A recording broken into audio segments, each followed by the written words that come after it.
February is Black History Month, a time each year for schools and the community to focus on the historical impact and accomplishments of the African American community, a time to recognize the sacrifices and achievements of a large part of our nation. As many celebrate, there are still those who feel that since Black history is American history, it should not be separated out into a single month, but rather woven into the fabric of our total heritage. Tonight, a look at Black History Month and its meaning, its history, and its relevance. I'm Ernie Manous, and this is Houston 8.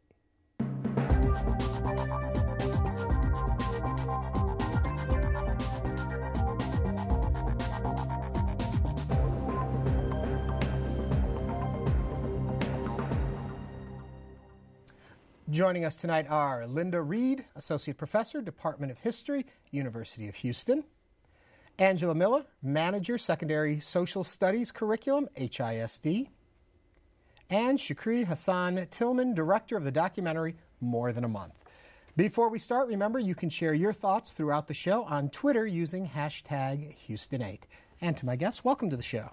Thank you. Let me start right off with you, Shukri, and ask, when you say your documentary, More Than a Month, when you came up with it, was it more tongue-in-cheek or seriously a movement you cared about? I think it was a little bit of both. I mean, I bristle at the idea that More Than a Month is tongue-in-cheek a little because though the film begins with this idea and a campaign, if you will, to end Black History Month, that's not necessarily where the film ends.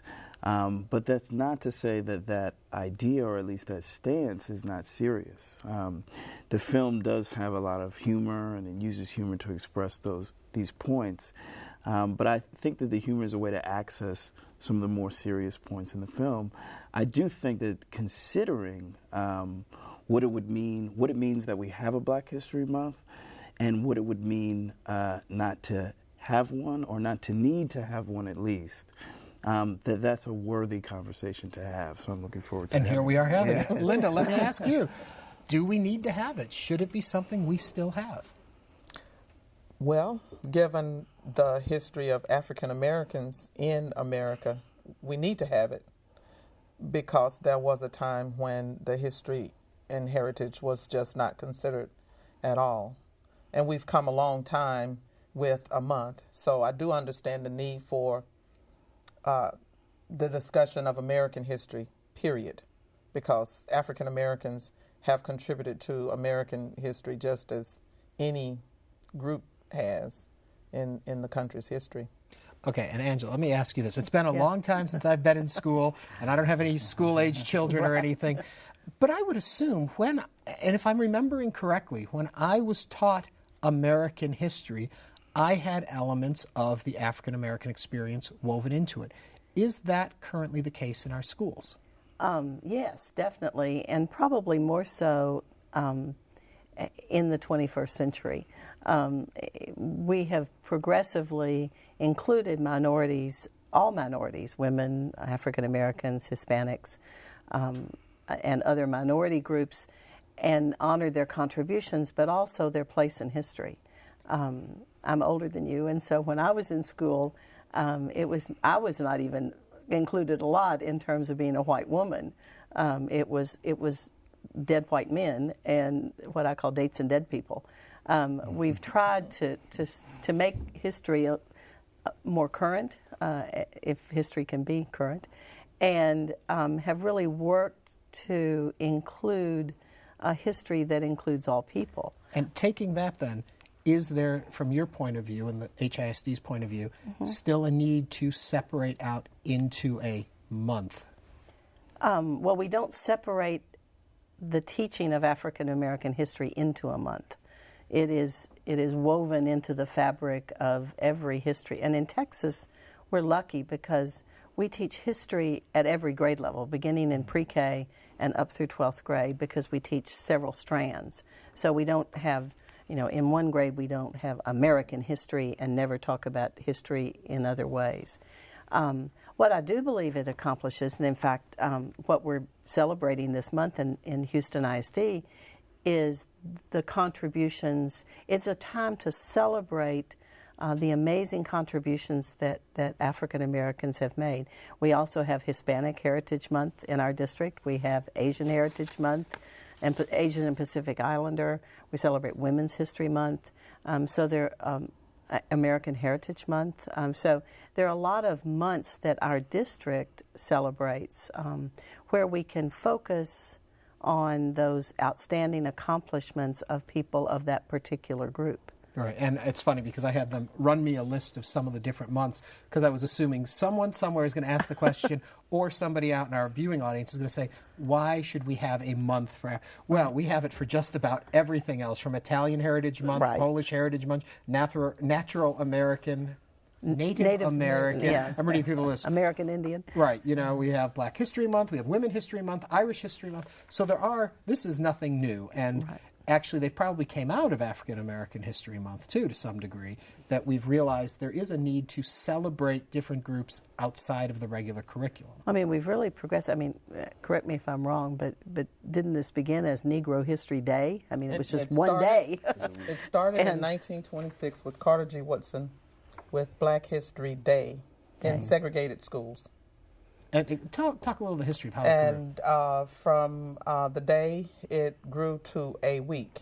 It was a week between 1926 and 1976.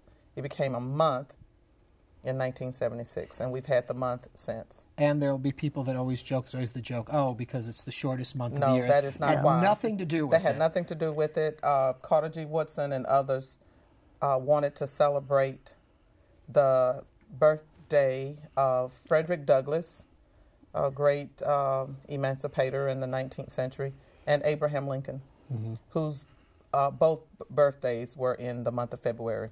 And that is the reason for February. Has nothing to do with the length of the month. And Shakri, were you surprised to find out people's passion around this topic? Yes, especially when you put forth a notion of sort of moving beyond it. I mean, and people have emotional attachments to it, and I understand why.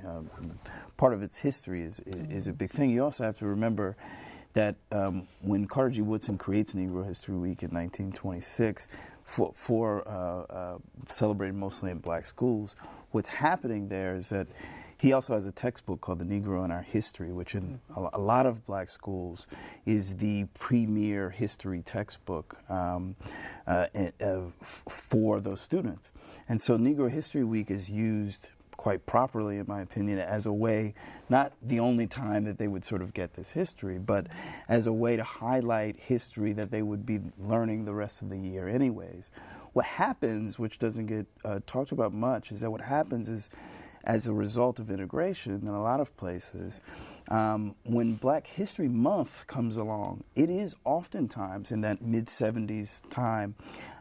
This was the case for my mother, for example, who integrated in 1961.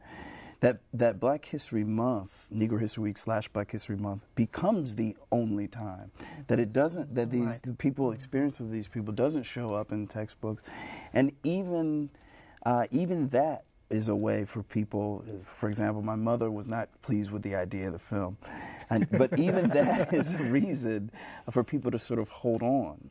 Explain why your mom wasn't happy with the idea of the film. Because she feels, like many people, she's not alone, that in places where these stories are not in curriculum, which is, in our experience, a lot of places, when this story is not blended in a way in the American history narrative, that at least there's Black History Month to ensure that students especially, but even in society, to ensure that these stories are out there. Okay, I don't know where this is, so any of you please jump in and help me with this question. But I would assume if there is a community that needs Black History Month to recognize Black history, more than likely that's a community that's not going to honor Black History Month to start with. True? False? I'll let you guys. I don't know. That one I don't know. It would be a logical assumption, I would think. And maybe in your experience, you mentioned Again, yeah, I can you've traveled around. That's right, and I never pretend to be an educational policy expert, and I can only go by our experience making the film and sort of parents and teachers and talking, and it seemed for us, that in large part, Black History Month, especially in those places where Black History Month was felt to be the month to do those things. Okay. So it did get, and that's depending on whether you think that's good or bad, depends on where you sit, but that tended to be the experience. That was that experience largely in assembly programs and exactly. those kinds of things. efforts? Absolutely. And people would say, especially parents, that they feel good about continuing it, even if they know that what they really ultimately want is that to be part of the curriculum, or even if we're not talking curriculum, just part of the normative standard way that we talk about American history. I think our experience in Houston ISD is unique, since we're such a what I call a minority majority district. In the we are 93% minority. So when you take that into account, between Hispanics and African Americans and many other ethnic minorities. Linda, let me ask you. I'm going to jump right in there for a second to say, in your experience, because I know it's not all the case, but the majority of students that are at University of Houston probably come up in Houston or around here. The students that you get, and I know you teach classes that include African American history. Yes. Are you surprised at what they do or do not know at this point?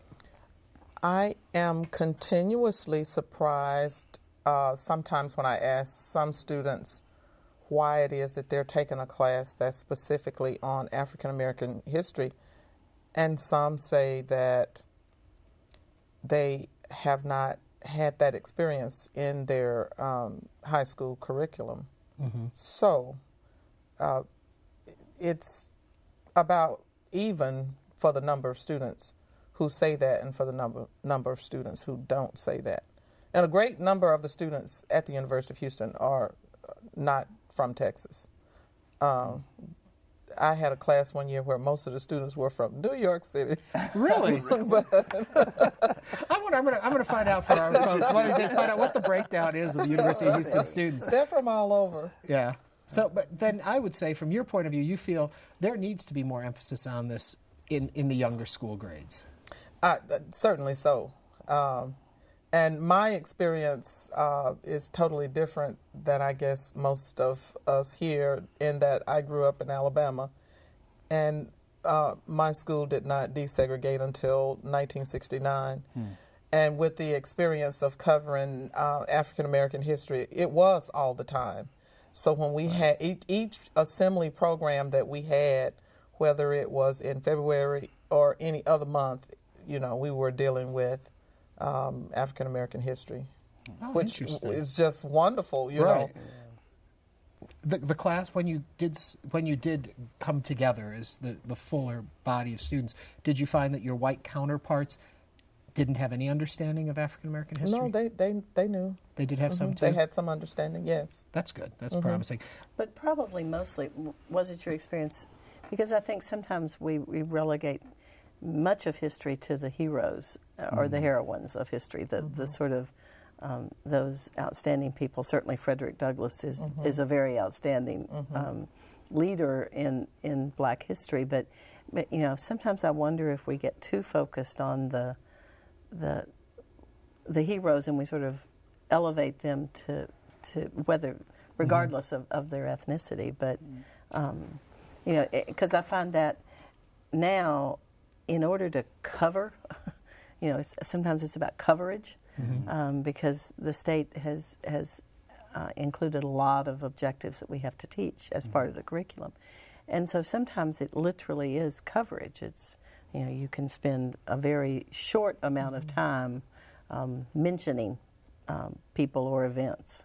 In Black History Month within the schools, are you putting in work a curriculum that is more African American heavy during that period, or is it the outside studies and interests and programs? In the curriculum department, which helps furnish curriculum to the schools, the 300 some odd schools in Houston ISD. We don't go out of our way to, for instance, as it happens in our U.S. history course in 8th grade, That's the time during which we study fugitive slave law, the Civil War, Reconstruction, the Reconstruction Amendments. And so chronologically, it happens to work for us. In other areas, we don't, but often schools have celebrations. We also have specific high schools that teach electives in African American history, and that's a choice that they can make. And we have 2 or 3 of those schools now, mostly African American schools. You mentioned the Civil War, and I think about a part in your film with the Civil War reenactors. And a very interesting point that you bring out, though. I'll let you take it from there, since you're already chuckling. I think you know where I'm going. So. Well, no, go ahead. No, please. I did spend some time with a historical group called the Sons of Confederate Veterans, and it was interesting. And mainly, I spent time with them because at the time we were filming, they were lobbying for, which has happened before, but a Confederate History Month in Virginia at that particular time, which they eventually did. The governor did eventually proclaim it. And so I was there to sort of I felt like I couldn't understand the value of a history month if I just looked at Black History Month, and I wanted to look at something sort of different. So we looked at Confederate History Month, and my main takeaway was really how much the telling of history is really about power, and the power to be able to control the story. And how that story is comprised and put together. And history months, all history months, is a way to do that. That doesn't make it positive, negative, or whatever, it just sort of is that way. But my concern with Black History Month has always been that I think the stories, and I think most historians would agree, that there is no valid American history. There is no valid American history narrative without the stories of African Americans. Not because African Americans are just special or have some God-given uniqueness, but because it speaks to the very way in which America is formed, literally and figuratively on the backs of Africans brought here against their will. And this continues over the next, 400 years of American existence, and that makes the stories of African Americans weaved into our American history narrative vitally, vitally important to understanding the story of America. I don't know that Black History Month, if left in and of itself, is fine, but I don't know that Black History Month as a device to teach those experiences is powerful enough. I don't know that it's worthy enough to contain those stories. So more than a month, the film looks at what we do as all of us as Americans, what we do to change. I don't want to say change, but history is not a static thing. History is a living thing, and we always work to adjust it, revise it, that might be a bad word, but and input into it at least, because it doesn't just reflect who we were. How we tell the story of America reflects who we are today. Linda? Let me add something which is very significant in what we're talking about.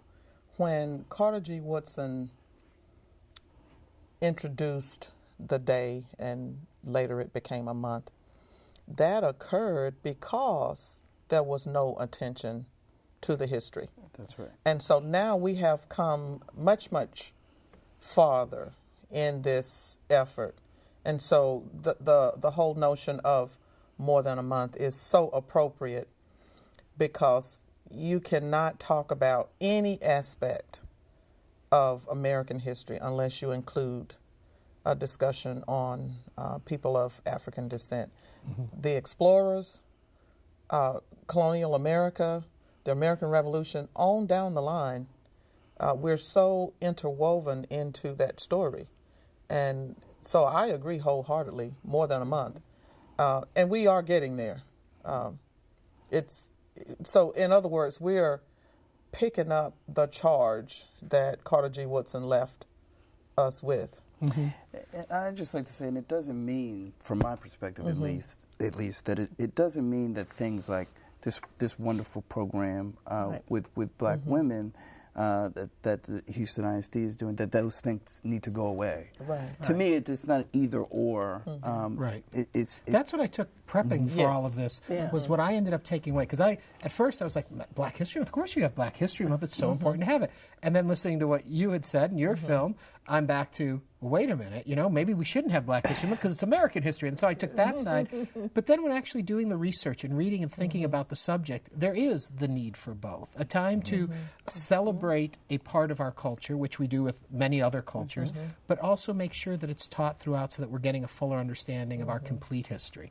And what I think is wonderful, which I didn't realize, that with Black History Month does have themes each year, and that HISD has themes within that theme. Right. And what are you folks doing? They just showed a still store up there.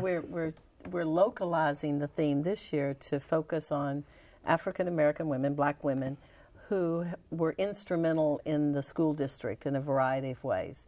Most of them as educators, many as principals. I mentioned Hattie Mae White, for whom our administration building is currently named, and she was the first African American woman, or first African American elected to school board, period, in Houston back in 1958. So, not only as a woman or as a Black woman, so that it is a way to highlight. One of the things that we try to do with our curriculum is, and it rang true with me, was to put the story back in history. We keep talking about putting the story in history, because without that story, without that narrative, without that thread, it does become dates and dead people, and there's nothing that holds it together. And so we really have tried to weather those stories, and now the movement is to get back to primary sources as much as possible. So using the words of the people themselves, whatever those words were or those visuals. I want to bring a point over to Linda. And when Shakri was talking a few minutes ago, of course the old refrain went through my head that history is written by the winners. Do we ever get to the point where we will have as actual an understanding of our history as possible? Are we there yet? Or is it still the dominant parts of society will always tell the story, and the story that we will learn generations from now will be their story, as opposed to a fully rounded, accurate telling of the time? Well, I think we've reached a point where everybody can tell the story. Because when I was in elementary and high school, we had, in addition to the assembly days, days in which we played the role of particular persons. I usually would play the role of one of my teachers because I always wanted to be a teacher. And so, we celebrate the people around us, our principal and so forth. And so we teach our children that all of the people around them are very important, whether they're a teacher or minister or, person who is the superintendent of Sunday school. That, by the way, was the person who drove my bus. So everybody was important and significant in our lives, not just the people that we read about on the pages. And to me, that was fun. But do you feel and real. That what you're teaching today of American history gives us as accurate a view as we can ever get, or is there more? We still. I'm seeing a shaking head over there. Yes, yeah. There is so much more. So how do we get to that? How do we hit that point? Well, we have a lot of things that have been lost because whoever was in charge of keeping it didn't know the significance of it, and so some of those stories we won't know. I don't think we'll ever get to the point that history is done. I mean, that it's written and it's never going to be rewritten.